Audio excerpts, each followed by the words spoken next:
The 3-8 LA Chargers are at home this week, taking on the 5-6 New England Patriots, whose defense kept their playoff hopes alive by coming up big against Kyler Murray and company. Stands in, tipped at the line, and it is! Looks like it's intercepted! New England held Murray to 170 yards, no TD passes, picked him off once, held him to a sub-70 passer rating. Going back across the grain, firing end zone, incomplete. Stephon Gilmore played a big role in that showing, shadowing DeAndre Hopkins most of the day, Hopkins finishing with just 55 yards receiving. Hopkins in the end zone, incomplete. Gilmore was all over him. This week, their task is trying to slow down the tandem of Justin Herbert and Keenan Allen. The Bills were able to neutralize Allen for the most part, and that in turn threw Herbert off his game. Herbert throwing, intercepted! Herbert threw for more than 300 yards again, but it was on 52 pass attempts. His yards per attempt for the game just 6.1, his rating just 75.5. Off the hands and incomplete.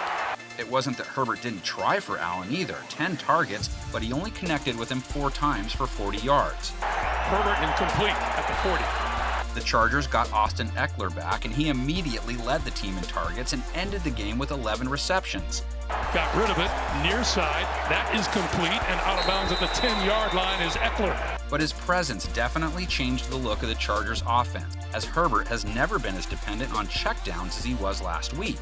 Quick pass to Ekeler on the near side. Herbert may want to try and get back to taking more downfield shots this week because despite the Pats' good game against Murray, they have not had that kind of success overall. Their yards per attempt and yards per catch figures specifically sticking out, being both are some of the worst allowed by any team in the NFL this year. Brandon Cooks, the former Patriot, all the way to the 25-yard line. When the Patriots have the ball, they may want to focus on running it. Harris trucking people over. Their rush attack has been a little erratic at times, but regardless, there has been more good than bad when they keep it on the ground. Damian Harris turns on the speed. Plus, the Chargers allowed the Bills to average 5.7 yards a run last week, giving up over 170 rushing yards, and that wasn't the first time ball carriers have hit them big this year. 40, 35, 30, still on his feet. And the Patriots' passing game went cold again last week. Cam Newton throwing for just 84 yards, no TDs, 2 picks, just 4.7 yards per attempt, and a dismal 23.6 rating. Newton is buried. It's up in the air. It's intercepted by Golden. Newton seemed like he was heating up a little as a passer going into that game, but his season TD to interception ratio now sits at 4-9. It's intercepted. Kirkpatrick has it. But hey, his team is now a game under 500, and each time you think the dynasty is officially over, they come back to life. I wonder if Bill Belichick plays Rick Grimes scenes for the team before each game.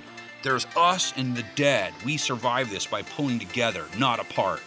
Or maybe he just says, good game, boys, on to the Chargers. Who knows? But what I do know is you should be filling out the comments section with analysis and predictions and quotes you think Belichick uses to inspire his boys.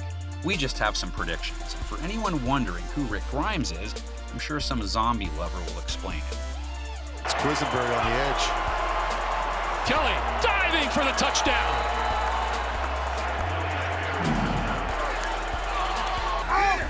They need 2.